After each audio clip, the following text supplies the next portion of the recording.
TG Geeks, episode 316, March 8th, 2021. Artists and fans unite.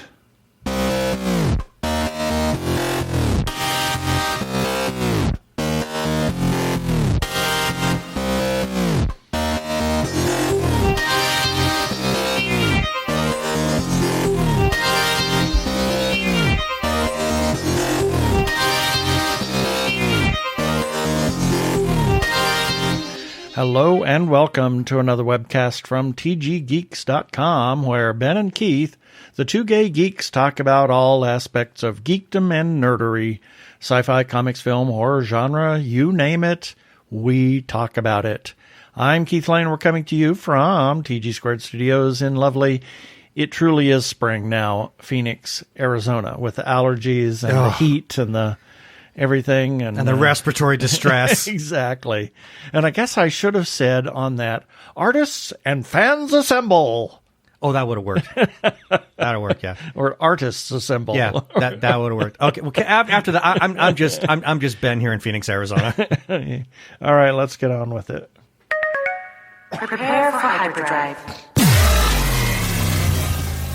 Meanwhile, in the Hall of Episodes, the two gay geeks are discussing this. Wow, we have a really exciting episode today. This was great. This was a fabulous interview. We talked to Jake Shandy, who has an artist in his own right and has several webcomics, as well as doing some fan art for Katie Edwards' The Tarot Sequence, as well as David Slayton's White Trash Warlock. Mm-hmm. Some incredible stuff. We talked to him how he got into art and about his webcomics and about the fan art and several other things. We just derailed the conversation. And I'm just going to preface the whole thing by saying, and I say this a number of times during our conversation with him, that I just adore his artwork. I think it's beautiful. It really is. So you're going to in for a real treat here today. Then we'll have our birthday shout-outs, our featured podcast of the week, and everybody seems to be favorite, and a good thing that we are getting a lot more feedback, and we're kind of running behind on it a little bit, but we can only do so much in an episode, but some good feedback, have our regular shout-outs, a couple of things to talk about in the second segment, as well as our weekly recap of things that we ran on tggeeks.com, and our regular shout-outs. So we're going to just get right into talking to Jake.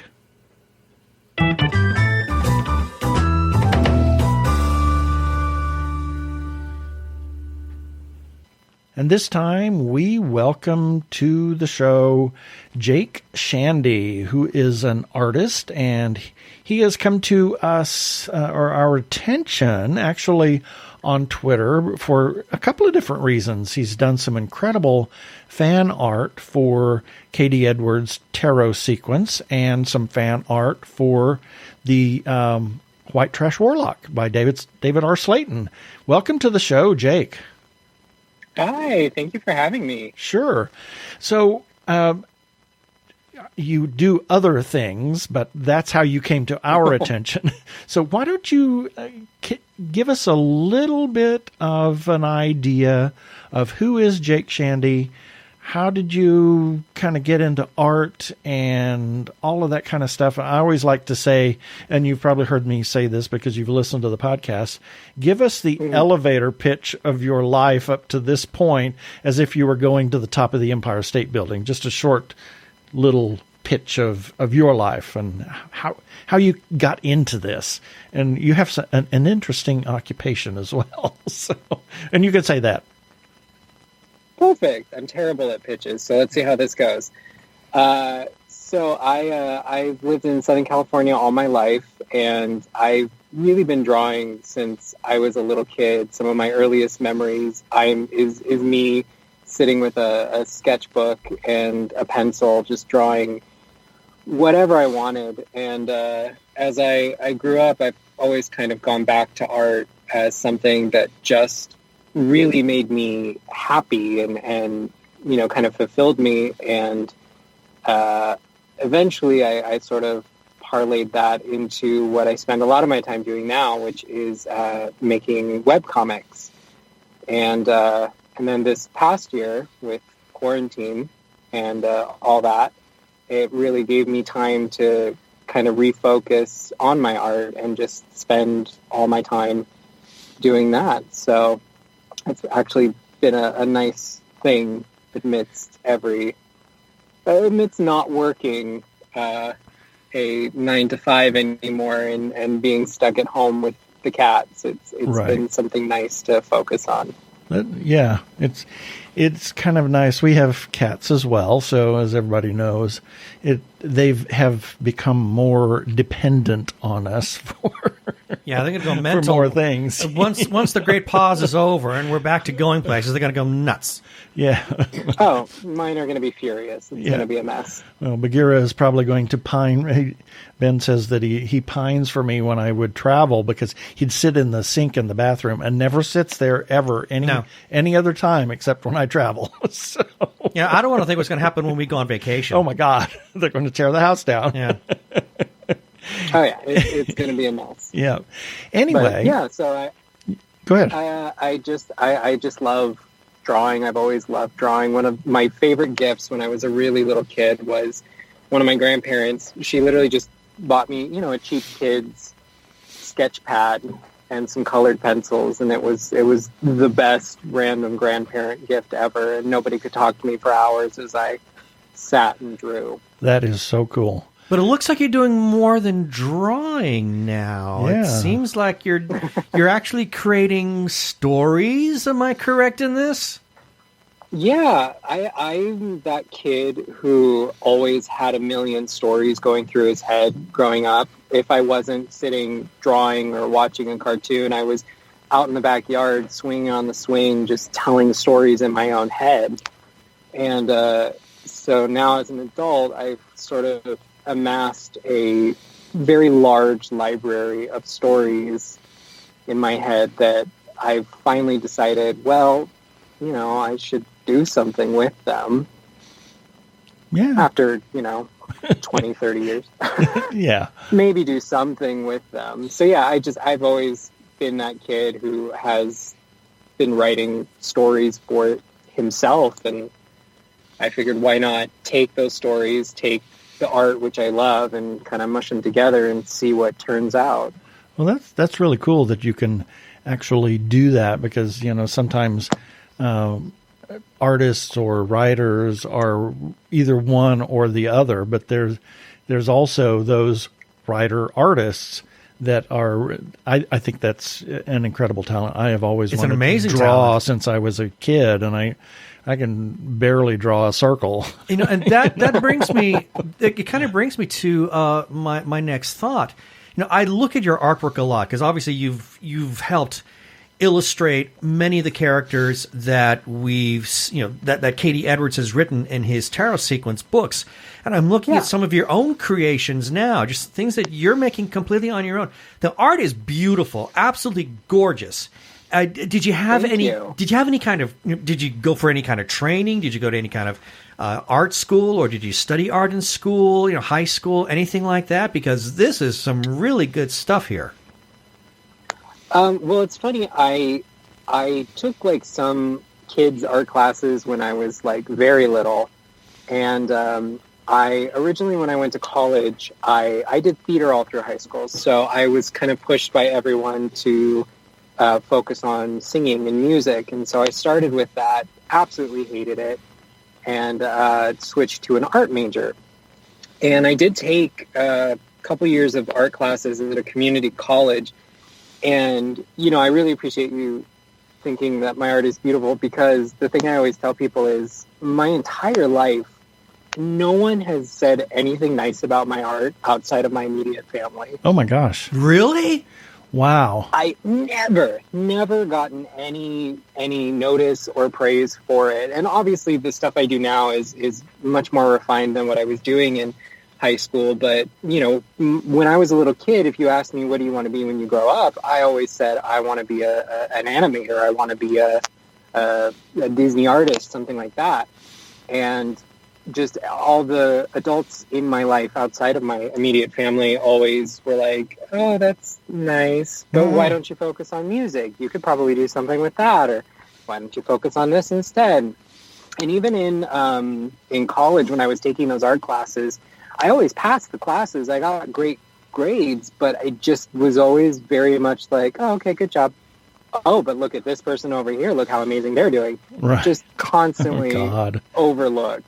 Wow, that's amazing. Well, the sad thing is, I mean, art in any form is a very subjective medium. That's a sad truth.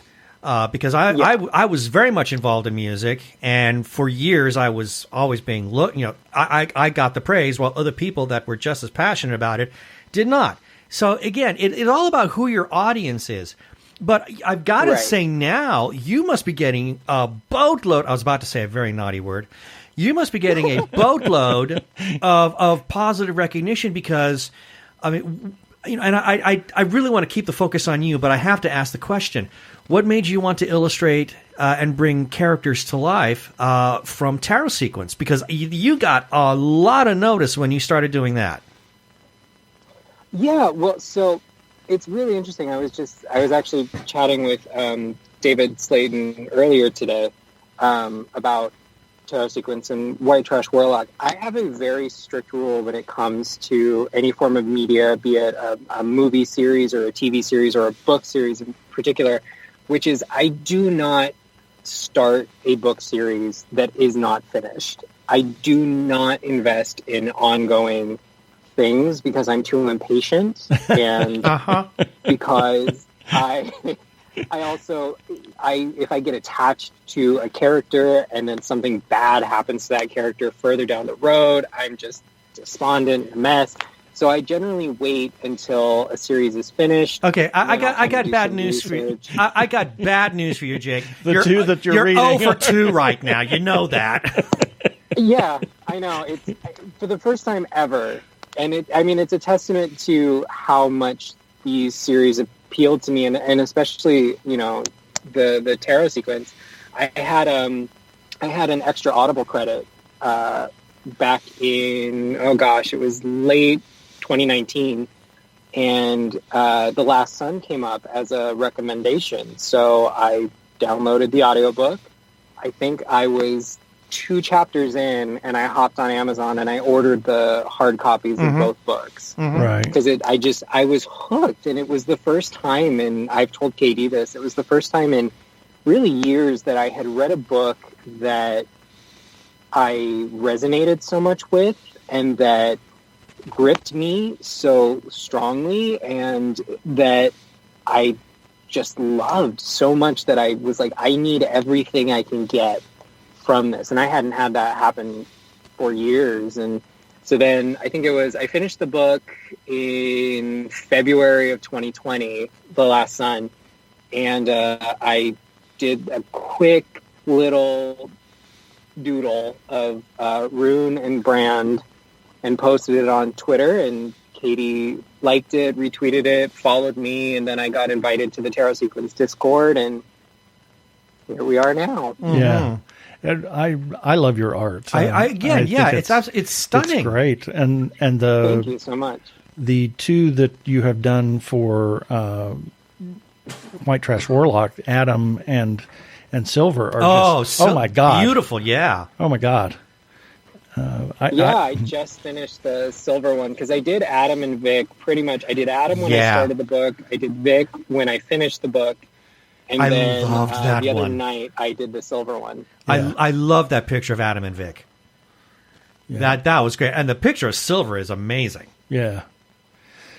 And your Battleborn, the one that you sent out for the Patreon the other day, brand, it's like, oh, that one's like hubba. Yes. I have a very distinct a niche that I fit into with art, which is generally just tall, hunky guys. And this is a problem going through my art. No. It's serving me quite well. I'm sure. Oh, and I think it could be serving a lot of gay men very, very well. Thank you very much. Well, yeah, and I mean, you know, it's especially with like webcomics. There's plenty of gay webcomics, comic books out now. There's so much more than there were, you know, 10 years ago when I started writing Battleborn as a story. But I was like, this is my take on it. This is my way of presenting it. And so I thought, well, let's see what happens with it. Yeah. And the one that you released the other day for the Four of Wands, which is Lane, is just, it's stunning. Yes. It's just stunning. Yes, I'm going to be working on those cards forever, I think. Yeah. It's funny because I started that as a fun project, because having Battleborn, my first webcomic, Not Your Average Demon, my second webcomic, and all the other stuff I was working on wasn't enough. I was like, well, let's do another project. And so I got the idea to do the tarot cards just before Katie released The Sunken Mall.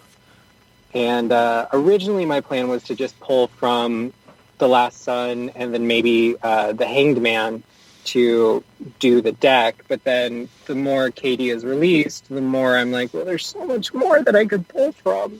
Yeah. Mm-hmm. My plan, tentatively, is once the Hourglass Throne comes out, read that, pull from that, and maybe have my tarot deck that I'm making be just sort of encompass that first trilogy. But, I say that now, knock on wood, and hope and pray, but who knows? Yeah. Who knows? You never know. Well, I think it's wonderful that you have been able to pick up and do some artwork for two different fandoms, which have grown. I mean, the Tarot Sequence fandom has grown exponentially. We were there right actually before it came several out. Months, about 6 months before it was actually released, and talked to Keith and it was incredible. We got a first look at it, and it was he's always said we were his first interview, and in fact, for his first interview, he was there ironing a shirt because he thought it was going to be on video. Yeah, and we said no. He said, "Oh, good. Then I have a shirt ironed for Monday. I can use it on Monday." But yeah, his fandom has just exploded, and I'm seeing that happen with David Slayton's now. Yeah. It's really beginning to launch quite nicely, and you're certainly having a great hand on that, because through the visual medium, I mean, it helps people to see some of these characters that you're kind of like bringing to life, if you will. And I think in some cases, you might be doing David a huge favor, because they see these great characters and great artists, great personalities that you're illustrating, and people are like, well, what's this from? Oh, it's from this book. Yeah. Maybe I need to check out Why Trash Warlock. Yeah, exactly. Yeah, it's funny because, like I mentioned, how I don't engage in a new series. I usually come to fandoms well after it's been established.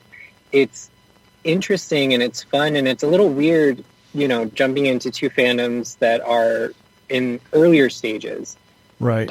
Because, and especially as an artist putting art out, and the reason I for White Trash Warlock, the reason I did the portraits was because there was just so little, and I was like, well, I draw, I can make draws. So, but it's also weird to then think about like, oh, that could be a visual that somebody takes, and now that's their visual of this character. Well, yeah. I will. A weird thought. I will say, because exactly. Keith has a picture of Adam right now from White Trash I'm Warlock. telling you, I'd give up my husband of 25 years, but then I would be accused of being a chicken hawk. So, ditto to that, because Adam is gorgeous. He's gorgeous. Absolutely. You have drawn him just like, oh my God. So yeah, I mean, again, it's the hunky guy is my specialty. It's my calling in life. Well, then that's got it. I have to ask you this: the Tarot Sequence swimsuit special. Oh my gosh, yeah. Yes. I mean, there's a phenomenal picture here of Adam, St. Nicholas, and oh my God. Yeah. It's like I can't think now. Yep. That one was fun because I did the one of Brand, who is my absolute favorite character. Thank you. Love that character until I die. I've told KD that if he does anything to Brand, I will never forgive him. I'm right with you, sister. I swear, Brand is my guy. Yeah. He is alter ego. He's everything I want. That character. Brand is everything I wished I was. Yeah. Well, in the snarkiness, yes. Yeah. I mean, the total self-assuredness and the fact that he can completely take care of himself in any kind of a situation, and the fact that he just doesn't care to say what he wants to say at any given moment. Yeah, I wish I were like that. Yeah. Anyway. Yeah, I love him. But I went to do the Adam one, and I was like, Adam doesn't wear swimsuits, so... This is an established thing in the books that Adam doesn't. He does not wear swimsuits. So I was like, what can I do? Aha! There you go. We'll have the swimsuit there. Yeah, it is the swimsuit issue. It's the swimsuit issue. So I have to stick with canon. So there will be a swimsuit in the drawing. I don't know, honey. Have you ever seen the picture of Bran that he drew? I've got it up now. This one. No, that's not. No, that's someone else. This is Brand. Oh my God! Yeah, I saw that. I did see that one. Whoa! Wow. Oh, hello, hello. Oh, it got really hot in the room all of a sudden. Yes. Again, it's my calling. It's what I'm on this earth to do. Yeah. Just thirst trap various literary characters. Yes. Well, you do a fantastic job of it. Yes. So, thank you. Tell us more about the Battleborn real quick, and the Not Your Average Demon. So before we run out of time here, since that's your stuff. Yeah, we want to hype your stuff as well, because the artwork for your stories is still fantastic. Pretty stunning. Yeah, I'm looking at one right now, and I just love it. It's beautiful. Thank you. So Battleborn is, like I said, I've been writing stories in my head since I was a little kid. And Battleborn was not the webcomic I was going to do first. I have another story that I've literally been writing since I was like 13. I'm 31 now, for context. And well, I was going to say, I thought you probably were like 20 or something. Child. I am blessed in that I could still pass for being in my 20s, and I will moisturize to make sure I continue to do so. Moisturize me. Yeah. Moisturize me. But Battleborn was a story that I had kind of been picking up and putting down that I cared at the time a little less about than this other story. So I thought, well, I don't really know how to do a webcomic or a comic book, so I'll start with Battleborn. And I unfortunately fell deeply in love with both the characters for Battleborn, Riven, who is the silver-haired sorcerer, and then Brand, who is the big hunky warrior with the scar across his face. Yeah. And ironically, I had a conversation with KD where I revealed to him that, like I said, I've been writing Battleborn for years, so Brand has had the name Brand before I even knew what tarot sequence was. But at one point, Riven, my other main character, was literally named Rune. Wow. That's amazing. And again, before I even knew what the tarot sequence was, and I changed it after I remembered the name Riven from the sequel to the Myst games. Right. But it's a fantasy story. It's very much inspired by Dungeons & Dragons, Skyrim, that sort of world building thing, a high fantasy adventure that I found the other day. I found a drawing of Riven from when I was 19 or 20. So these characters have been kicking around in my head for quite a while, and it started with this idea of a sorcerer and a warrior companions in the snow after a very terrible battle, and sort of recounting their story of how they met and how they got to that point. And that was the kind of initial idea I had for it. And so it's been fun to tell. And then contrasting with that, where that's a story I've had forever, Not Your Average Demon actually came from conversations and jokes in the Tarot Sequence Discord. Where I made this character, Avery, who's the main demon character of Not Your Average Demon. I made him. I was showing him to some people in the Discord, and we were just sort of chatting about him. And I kind of built a story up around that. That's essentially it's a loose retelling of Beauty and the Beast. Aha.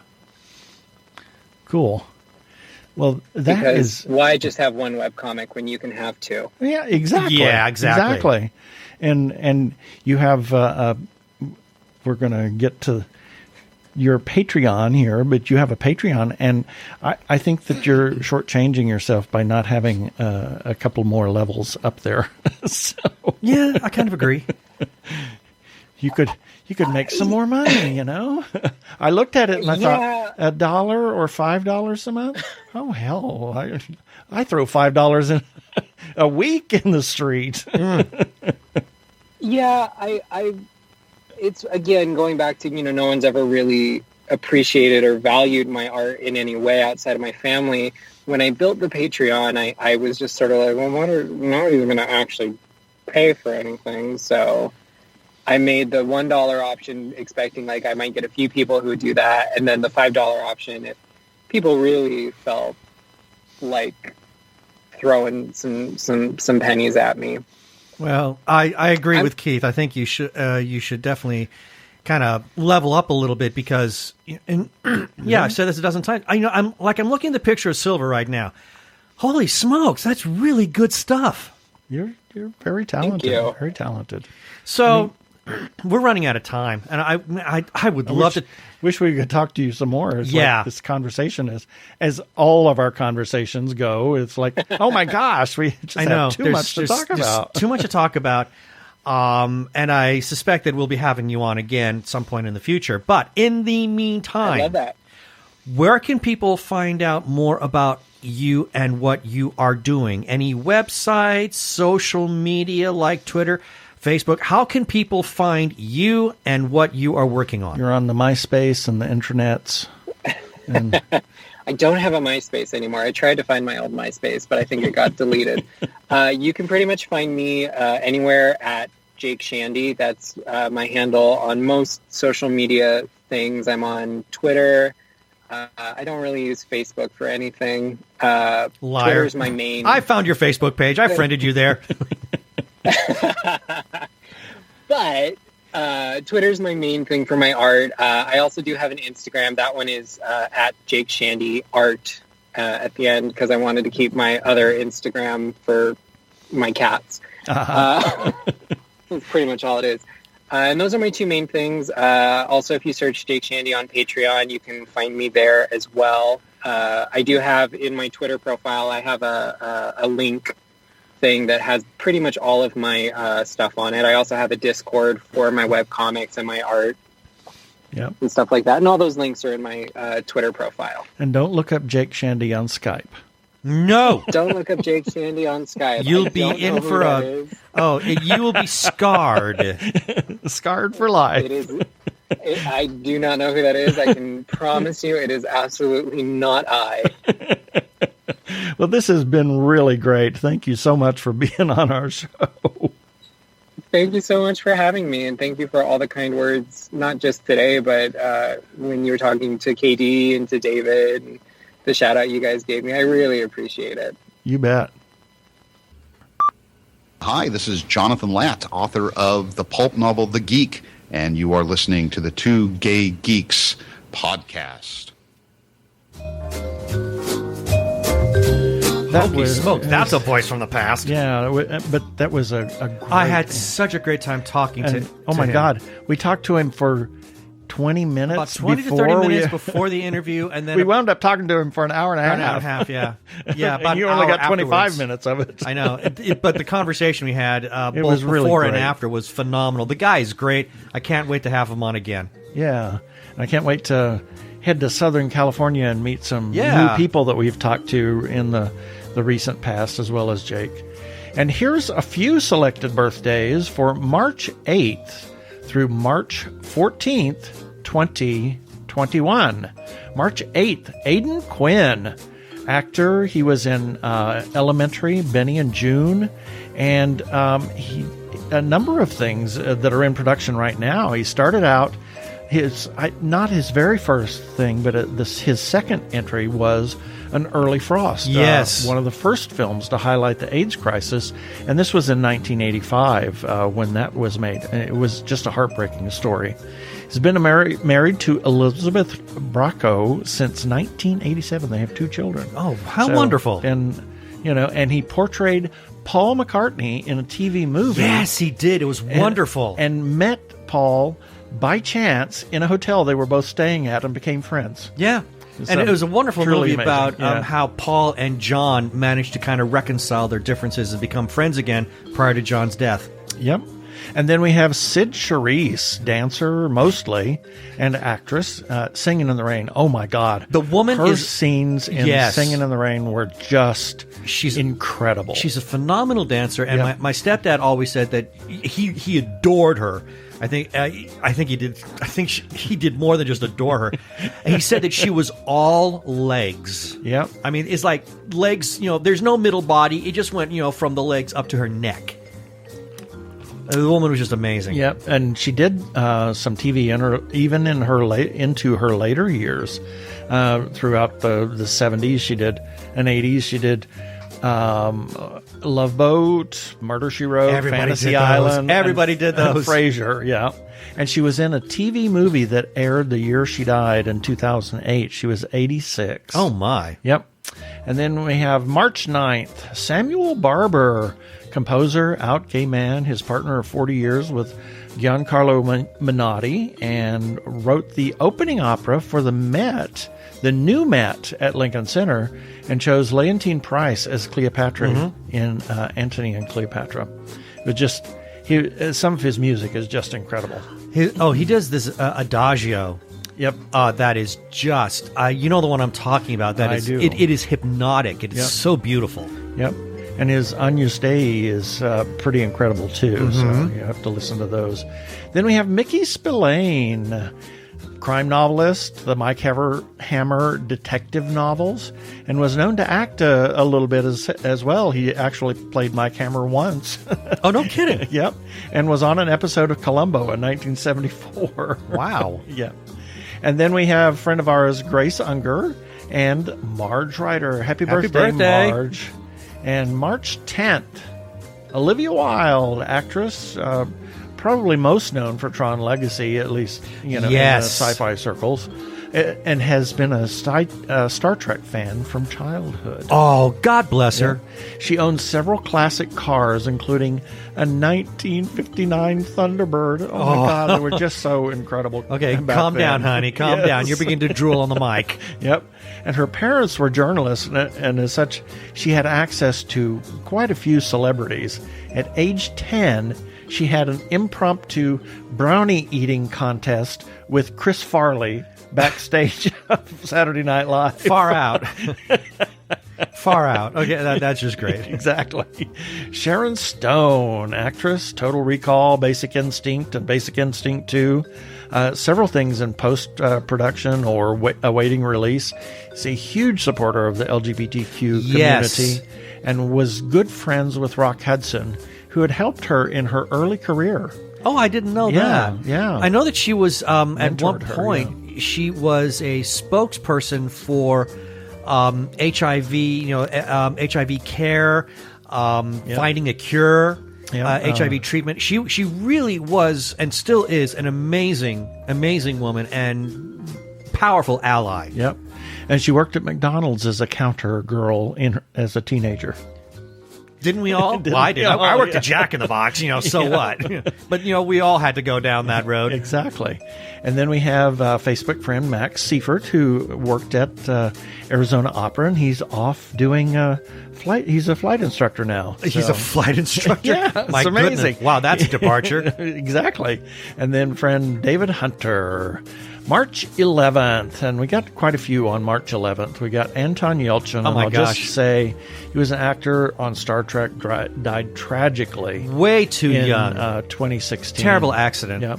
And got a ship named after him on Disco. Yeah, he did. And I'd say he was... Several people. Yeah. The guy was a chess master. Yep. Robert Greenwood, who played Pike, said that he hated playing chess with Anton because he would just whip him every single time.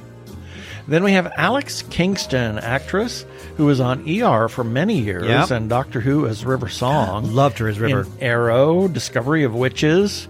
She was married for a few years to Ralph Fiennes, who she met at the Royal Academy of Dramatic Arts.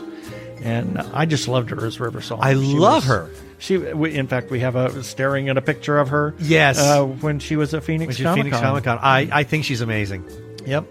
And then another Doctor Who alumni. Of sorts, Douglas Adams. He wrote an episode of Monty Python's Flying Circus. Oh, now that I need to see. Party Political Broadcast was that episode. He wrote The Hitchhiker's Guide to Galaxy. Yes. Wrote 13 episodes of Doctor Who, several of which he used the pen name of David Agnew. Yeah, he did that with City of Death, I think. Yep. And that is actually one of the top-rated episodes of all time. City of Death? City of Death. It's one of our favorite. We watch it every couple of months. I know. We keep coming back to it because it's just that good. And actually, all of the Douglas Adams episodes we revisit. I only know of two of them, and that being City of Death and The Pirate Planet. I don't know what the others are. There were several others, but we need to look those up and watch them. And he may have been a scriptwriter or script editor on some of those other 13 episodes. And I don't know whether they're calling them episodes as in each part is an episode or what on IMDb. So anyway, that's where that is. He was also wrote Dirk Gently's Holistic Detective Agency. I don't know. That's pretty weird. I mean, but in all the good ways. It kind of fouled me up here. Oh, it was the autocorrect in my. I must have typed something because it says Dirk Gentlers. No, it's like okay. No, he died at the age of 49 of a heart attack while he was at a gym. It was tragic. He's also very good friends with Pink Floyd's David Gilmour, and on the second to the last Pink Floyd studio album, The Division Bell, the very last cut, High Hopes, at the very end of it, there's like 10, maybe 15 seconds of dead air, and then all of a sudden there is Douglas Adams on the phone. It's a recording of him on the phone asking, Charlie, is this you, Charlie? And then also this kid hangs up and he went, go, great. Well, I mean, why that shows up, I never know. Well, interesting, because he was consulted by David Gilmour to come up with a name for that album. Oh, I didn't know that. He came up with Division Bell. He also played with Pink Floyd, which was a gift from David Gilmour to Douglas Adams on his 42nd birthday. Okay, I didn't know that either. Yeah, I think his 42nd birthday. Wow. Yeah. I didn't know Douglas Adams played anything. Yeah, he played guitar, yeah. No kidding. Oh, yeah. Oh, far out. And then we have another Doctor Who alumni, John Barrowman, actor, Doctor Who, Torchwood, Madman, the Arrowverse, out gay man. Scott Gill is his husband of many years. Yep. They were married in England quite some time ago. 2013 here, and he and his sister write children's books together. Yes, I actually had the pleasure. Fascinating. Well, we got to meet the sister one time and had a nice little chat with her, and then we met both John and his sister in San Diego Comic-Con. Yeah. And I had the pleasure with a past podcast of actually being able to interview John and his sister. He's really, really engaging. Yeah. He's a kind of crazy person. So most of the time. Oh my gosh, his panels. His public persona, yes. Well, if you ever see him do a panel at a con, oh my God. If you know he's going to do one, go, because it will be madcap. Yep, totally unscripted. March 12th, Liza Minnelli, actress, singer, daughter of Judy Garland, obviously. Cabaret, 1972. She's amazing in that. She won an Oscar for that. And she was in Arthur. She's won a Tony, an Oscar, and an Emmy. She's one of only got the 7 trifecta. people. Yeah. Born in the same hospital as Natalie Cole, Mickey Dolenz, and Desi Arnaz Jr. And was close friends with Freddie Mercury. Yes. In fact, when shortly after Freddie died, Queen did this big tribute concert to the memory of Freddie, and she was asked to come on and sing We're the Champions as the concert closer. Yep. Then we have Gordon Mcrae, actor, singer, one of those few, from the the 50s and 60s that were actors and could sing at the same time. Was in Carousel in Oklahoma. He was Curly in Oklahoma. Oh, what a beautiful morning. I loved his voice. And was a last-minute replacement in Carousel. Frank Sinatra actually quit the production, and since Gordon was familiar with the musical, he stepped in that role. And the reason that Frank Sinatra quit is because he was told they would have to film it twice. One for CinemaScope and one for the wider screen CinemaScope. And then two different aspect ratios. Yeah, and then in the process of signing Gordon Mcrae up and getting started with the production, they figured out how to do just the one time? How to do it one time and convert it.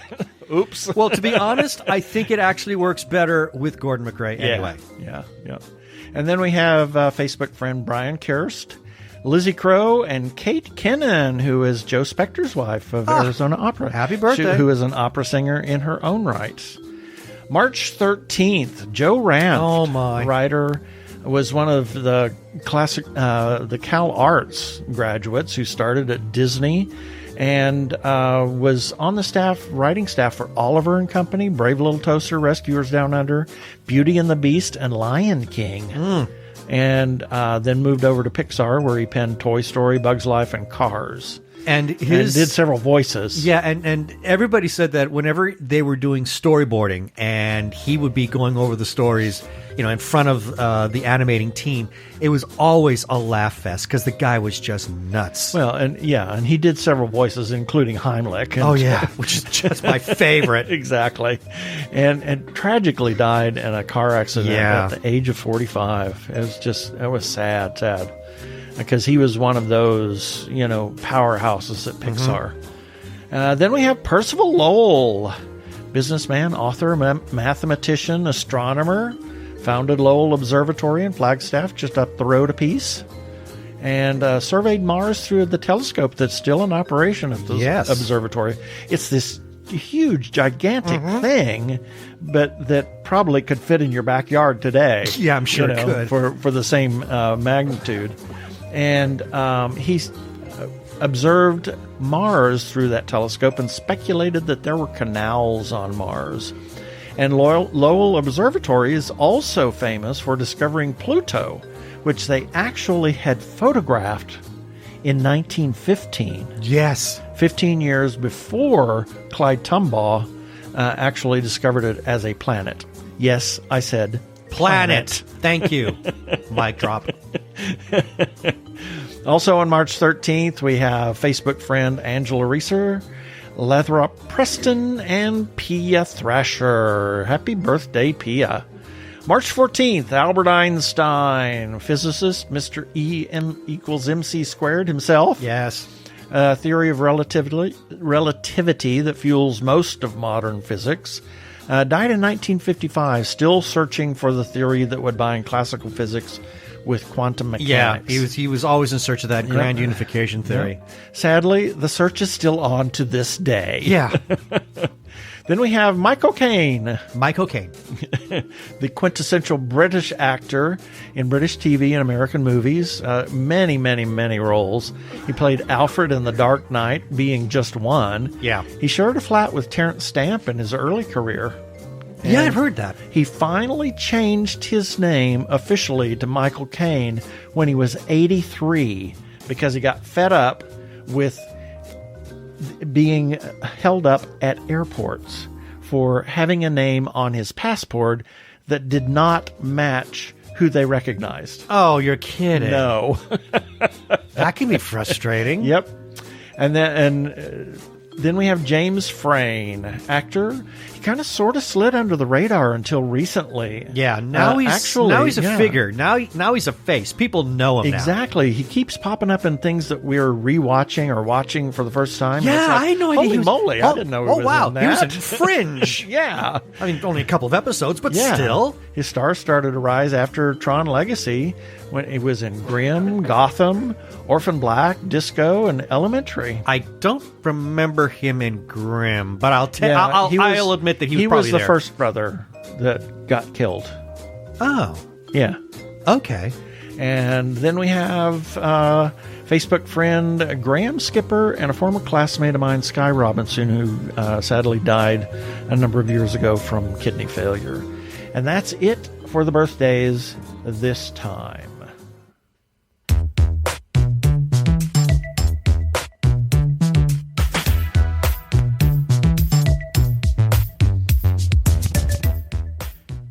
Technorama, the podcast for geeks, because geeks are better than cool. You don't hear someone say, "Get away from me, you cool person." Who's gonna have their 65-inch home theater system installed by the Cool Squad? Not me, that's for sure. How much cool cred do you have? Not enough to care about. Think you'll find any canned unicorn meat at thinkcool.com? It's just a part domain name. They don't even have roadkill in a paper cup. That's why you need to start listening to Technorama, because that's what geeks do. Go to chuckchat.com and listen to Technorama before you turn cool.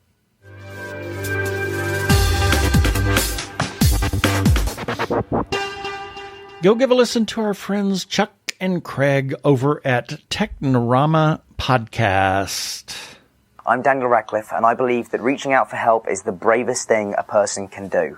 If you are struggling and need support, call the Trevor Lifeline at 1-866-488-7386. It's free and confidential, and trained counsellors are there to listen 24/7 without judgment. To learn more about the Trevor Project's life-saving work for lesbian, gay, bisexual, transgender, or questioning young people, go to thetrevorproject.org. We want to give a shout out, as always, to the Joshua Tree Feeding Program. They're a 501c3 nonprofit food pantry for the HIV and AIDS community in Maricopa and Pinal counties. They are a food bank where they provide nutritional items as well as supplements and pet supplies, etc. What's that word? I don't know what is that word, to their clients. And it is set up like a store so that the clients can pick and choose the food that they prefer. So it empowers each of the clients and no food is wasted. They are an all volunteer organization, but they still have overhead. They have rent and things that they have to buy. And we suggest and strongly suggest and encourage and cajole and all those other words to think about supporting Joshua Tree during these trying times. You can do a single gift or a monthly recurring gift, and you can go to jtfp.org.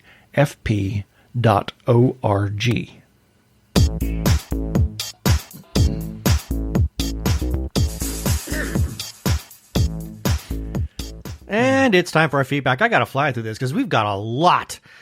First, I should say that each of the story items that generated this feedback will be featured in the show notes for this episode number 316 at tggeeks.com, starting with, regarding Oscar contender Mother's Day Memories, tackles Alzheimer's struggles, family conflict. Got a comment from Hamish Downey. Says, sounds like a tearjerker. I think it is. Moving on, regarding Hamish Downey's 5 questions with Shauna Corsani. We got a comment from Shauna Corsani Films saying, thank you so much, Hamish Downey, for chatting with me about my career and what I think makes a good movie. Everyone check this out and feel free to share it. Got a comment from Lover Girl. That's a film.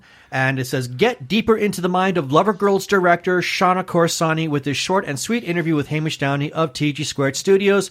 Thank you, Hamish. The Two Gay Geeks is a great platform to highlight and support indie filmmakers. Take a look and check out what else they post. Thank you. Thank you. Moving on. Regarding TG Geeks episode number 310. That was the episode where we interviewed Nomi Ruiz, the star of the movie Haymaker. And we got a comment from Haymaker on Instagram. They say, thank you, followed by knockout, high five, shining star 100. They left that for us on Instagram. And then moving on, regarding Evil Dead 40th, Nightbreed, and Host Apparel at FrightRags.com. Got a comment from Fright Rags on Instagram. They say, thanks so much. Here's the fun one. Regarding TG Geeks episode number 311. First, we got a comment from Lenore Swislow, good friend of ours. It was her birthday. She says, thank you. Got a comment from Gary Lindros, who we've known, for years through Slice of Sci-Fi, and it was his birthday too. He says, Thanks for the shout-out, guys. Miss you both. We miss you too, Gary. Now we get into the fun stuff. This episode, we interviewed Katie Edwards, who we've had on a lot. We got a comment from Jake Shandy, who we heard from earlier today. He left this for us on Twitter. He said, listening to the Two Gay Geeks webcast and just massively side-eyeing Katie Edwards when he says he's going to shock us with the Hourglass Throne. I'm going to need a tank of oxygen and a fainting couch when I get my hands on this book. I think we all are. We will. All of us. Got a comment from QT Pie, more like Quinty Pie. That's the name on Twitter. Already glad my hanky is ready for the Hourglass Throne after listening to Katie Edwards' most recent interview, but at least now I have reasonable faith that at least one tier will be for happy romantic reasons, and then writes in parentheses, I must say the Two Gay Geeks, that was the most relatable squeeb. Then also on Twitter, got a comment from Bruce Marie Ray, and this is kind of like a little dialogue. Coworkers/neighbors, hey, why are you screaming on your back porch last night? Me, having realized that I'm not prepared for the Hourglass Throne after listening to the Two Gay Geeks interview with Katie Edwards. Oh, no reason. I have total faith, but also many fears. And that is our feedback. And you can leave a comment on our Facebook page or at tggeeks.com on either an episode or an article that you find in either place. You can also do that at Twitter and Instagram. We also have a listener feedback line, if in case you want to leave us a voicemail, as some have and done. And be a star. Yes, and be a star. We'll play that on air. Call 469-TG-GEEKS. That is 469-844-3357. And as always, please play nice.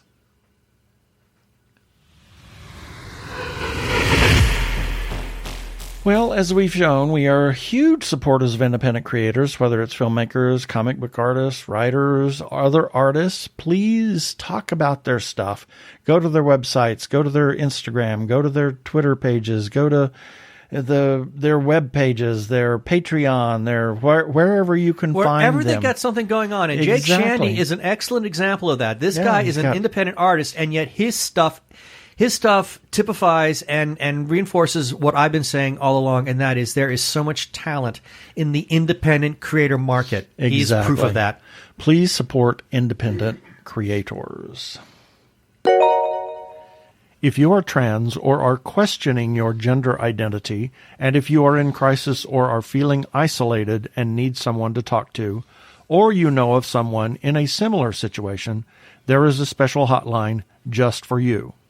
The hotline is provided by translifeline.org and staffed by trained counselors who are transgender themselves. The hotline in the U.S. is 877-565-8860. In Canada, it is 877-330-6366. Or you can go to translifeline.org to learn about the important work they are doing. Please reach out for help. You are not alone. Yeah, baby. They're like two gay geeks. They're together, you know. They're two gay guys and they're geeks. Is that okay?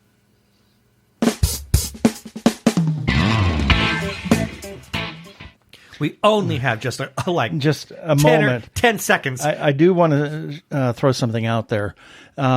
If you're listening to this, please go to tggeeks.com and look at the article for this episode, because some of Jake's art is going to be there, as well as his fan art, as well as his regular art for his two webcomics. Yes. So please check out the website at tggeeks.com. You'll not be sorry. I think the artwork is beautiful. It's absolutely incredible. Absolutely lovely. I fell in love with Adam. Yeah, exactly. Oh, Adam is so cute. Yes. Adam's a character in White Trash Warlock. Anyway, really want to quickly say, yes, WandaVision finally wrapped up. We're not going to give any spoilers here. No spoilers, but I will be writing, my God. I will be writing a review later on, coming out later this week. But I want to ask you just quickly two questions. Overall, as a series, what did you think of WandaVision? And two, do you think Marvel did a really good job at exploring and exploiting a new medium by which they can share their content? Absolutely. I think it was wonderful. I I've always said I'm not a comic book person, and I don't know the history of Wanda or Scarlet Witch or any of the characters for that matter, but they did a real good job of being able to portray those characters and tell the story of those characters in a format that I could understand and appreciate, as well as give the fans, the true fans, something that they can appreciate and understand about the story. Good point. Very good point. And I thought the way they did it was kind of weird at first, but you become accustomed to that and understand why it was done the way it was done. But I thought it was great. Very original and yet very organic to the entire storytelling. Yep. Good point.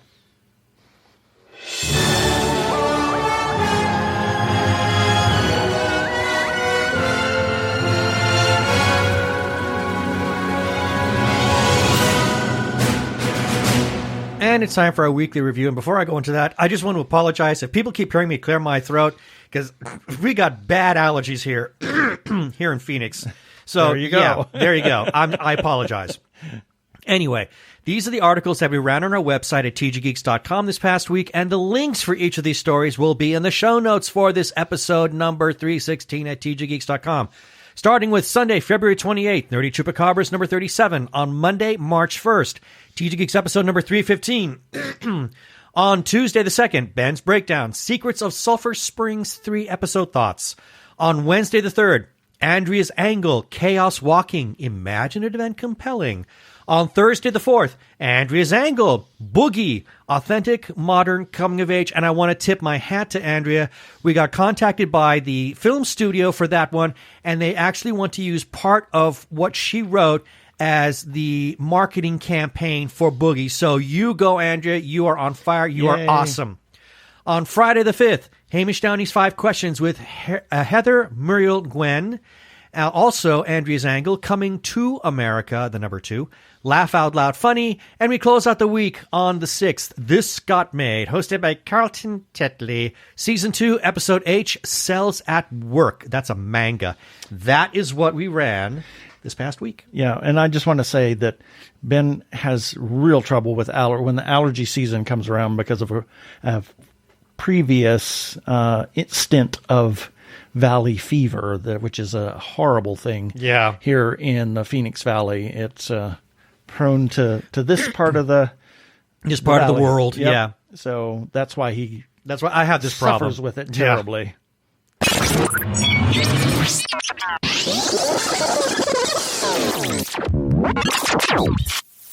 Have a couple of shout-outs that we need to make. First, to the Arkle Times Post-Dispatch News for republishing some of our content from time to time. Put up by the human Arkle, Brian Weber. You can find the Post-Dispatch News by finding him on Twitter. Do that by searching for Arkle, at ARKLE. And while you're looking for all things Arkle, why don't you just go over to YouTube and find Arkle Studios. Brian has a number of his projects. He has his Shameless Cash Grab series, his Rants vs. Zombies series, which has ended for now, but you can still listen to past episodes. Also, he has game videos of Trick and Treat as well as Star Trek Online. We must also give some shout-outs to a couple of Facebook groups for allowing us to share our stuff there. First, Two Gay Geeks After Hours for letting us share away our content. Their URL is facebook.com/groups/Gay Geeks After Hours. And then to The Gay Geek for the same. And their URL is facebook.com/groups/The Gay Geek. And as always, we must give special thanks to their moderator, Jeremiah Reeves. Thank you, Jeremiah. And we can also be found on Spotify, TuneIn, Stitcher, Amazon Podcasts, which is part of Amazon Music, as well as where other fine podcasts can be found. Also, check us out on Sci-Fi Radio, the former Krypton Radio, they've actually changed their name from Krypton Radio to Sci-Fi Radio. Check us out at 3 a.m. and 3 p.m. Pacific Time on Tuesdays and listen to their other content. They are a 24-hour geeky sci-fi internet radio station. Please rate us and review us on iTunes, and don't forget to subscribe to our YouTube channel.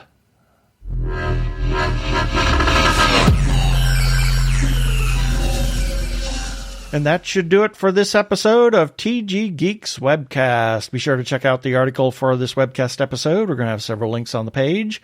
And remember, you can comment on our Facebook page or our website, tggeeks.com.